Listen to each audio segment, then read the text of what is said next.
যদি প্রথমে চশমা ছাড়া গেছিলাম সানগ্লাস পরে, আর ওই ভিড়ের মধ্যে ওইটুকু একটা পোস্টারে আমার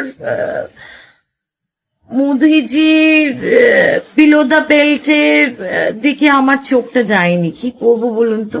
মানে নাটক হচ্ছে, আপনি ওরকম দাঁত কেলানে হাসি হাসছেন, আবার বলছেন না দেখতে পাচ্ছিলাম না, তাহলে নিয়েছিলেন কেন? শেয়ানা পাগল বোঝো। এইবার আমি দেখিয়ে দিচ্ছি মিথ্যা কথাটা আসল। এখানে কোথায় সানগ্লাস আছে ভাই? এখানে সানগ্লাসটা কোথায় আমাকে দেখিয়ে দাও, কোথায় সানগ্লাস আছে? ও মাথায় মানে চোখটা মাথায় আছে নাকি? চোখ কপালে উঠতে উঠতে জানতাম, এবারে না চোখটা মাথায়, সানগ্লাসটা মাথায় উড়ে গেছে। ওরকম রোদের মধ্যে ওনার হাতে, ওনার একটা রকম নোংরা কুরুচিকর বিকৃত ছবি ওনার হাতে দিয়ে বলবো আপনি তো দেখতে পাচ্ছেন না, চলুন ওই ছবিটা নিয়ে আবার ছবি দেখান। আমরা যদি কোনো পুরুষ মানুষকে দেখি, আমরা তার প্যান্টস দেখি না, প্যান্ট বা তার নিম্নাগ্নে দেখি না। সুতরাং সেখানে মোদিজির এরকম একটা ছবি, ওটা দেখে মজা লেগেছে। ওই কতগুলো ছেলে যাচ্ছিল, তারা প্রতিবাদে তারা পোস্টার দিয়ে করেছে, ছবি তুলতে এসেছিল, পোস্টারটা হাতে নিয়ে ছবি তুলেছে। আর দেখিও নি পোস্টারটাকে ঘুরিয়ে, সময় ছিল না, কারণ পুলিশের লাঠিচার্জ হচ্ছিল। এবং আমি ধরেও নিচ্ছি ওই নিম্নাঙ্গের উনি দেখেননি, ওনার খুব সাদা মন, ওনার সাদা মনে কাদা নেই। কিন্তু দেশের প্রধানমন্ত্রীকে চারজন হাত, দুজন পা আর দুজন দুটো হাত ধরে টানছে, অর্থাৎ চিড়ে ফেলার মতন, এটুকু বোঝার মতন তো বুদ্ধি আছে ওনার, নাকি এটুকু বোঝার মতো বুদ্ধি নেই?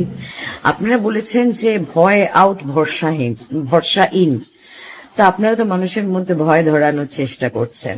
এমন শাস্তি দেবেন নাকি আমাদের মাননীয় মুখ্যমন্ত্রী যে তিন পুরুষ মানুষের মনে থাকবে? অপরাধ করে যাবে, দেশের প্রধানমন্ত্রীকে কুরুচিকর ছবি শেয়ার করবে, আর সেটাকে কোন কোন ভরসা বলো তো বাবা? আমি তো বরং যারা রাজ্যের মানুষ তাদেরকে ভরসা দিচ্ছি। আমাদের নমস্কার প্রিয় দর্শক, সকলকে প্রণাম ও ভালোবাসা জানিয়ে শুরু করছি আজকের প্রতিবেদন। আজকের সকাল থেকে ফেসবুকে, ইউটিউবে একটা ভিডিও খুব ভাইরাল হচ্ছে। শ্রীলেখা মিত্রর একটি ছবি, প্রধানমন্ত্রীকে নিয়ে একটি ছবি উনি পোস্ট করেছেন ফেসবুকে। সেই ছবি প্রচণ্ড ভাইরাল হয়েছে। তো শ্রীলেখা মিত্র সিনেমা জগতে একজন নাম করা অভিনেত্রী এবং সিপিএমের একজন ভালো নেতৃত্ব। তিনি যে প্রধানমন্ত্রীকে নিয়ে আজকের এরকম একটা ছবি পোস্ট করবেন, এটা আমাদের ভাবনার বাইরে। উনি সিপিএমের বলিষ্ঠ নেত্রী, কিন্তু উনি যে প্রধানমন্ত্রী, আমাদের মাননীয় প্রধানমন্ত্রীকে নিয়ে এরকম ছবি পোস্ট করবে, এটা ভাবা যায় না।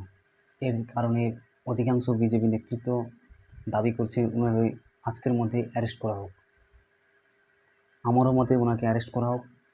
যেখানে আমাদের ভারতের প্রধানমন্ত্রী সারা দেশব্যাপী, বিশ্বব্যাপী নেতৃত্ব দিচ্ছেন, সেরকম একজন নেতাকে নিয়ে এরকম কুরুচিকর মন্তব্য, ছবি পোস্ট করা বেআইনি। আমাদের মধ্যে বিজেপি সিপিএমের রাজনৈতিক মতামত থাকতেই পারে, কিন্তু কারোর পার্সোনাল বিষয় নিয়ে তো এইভাবে ছবি পোস্ট করা একদম বাঞ্ছনীয় নয়।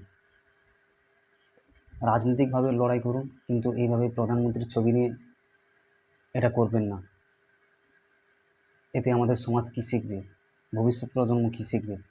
এটাই আমার ভিডিও থেকে সকলকে বার্তা দিতে চাই, সকল রাজনৈতিক নেতা নেতৃত্বদের।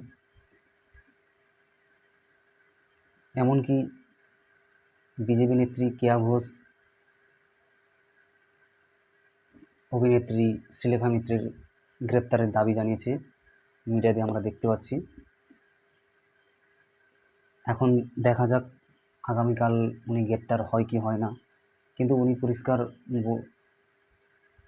শ্রীলেখা মিত্র একটি ইন্টারভিউতে বলছে যে আমি ভিড়ের মধ্যে ছিলাম, আমি বুঝতে পারিনি এরকম একটা ভিডিও, এরকম একটা ছবি, প্রধানমন্ত্রীর এরকম একটা ছবি আমার চোখে, চশমাও ছিল না, আমি বুঝতে পারিনি যে এরকম একটা ঘটনা ঘটে যাবে। আমার জ্ঞানত এরকম ঘটনা, আমি স্বেচ্ছায় এরকম ঘটনা ঘটাইনি। তিনি পুরো বিষয়টাকে হাসি ঠাট্টা করে উড়িয়ে দিতে চাইছে, কিন্তু বিজেপির নেতৃত্বগণ দাবি করছে যে ওনাকে অ্যারেস্ট করা হোক। উনি জেনে শুনে সজ্ঞানে এই কাজটি করেছে।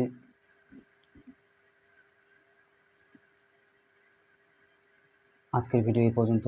সর্বদা নজর রাখো এবং সঙ্গে পিজুস চ্যানেলটিকে সবসময় সঙ্গে রাখো। অবশ্যই আমার ভিডিওগুলি অবশ্যই ভালো লাগবে।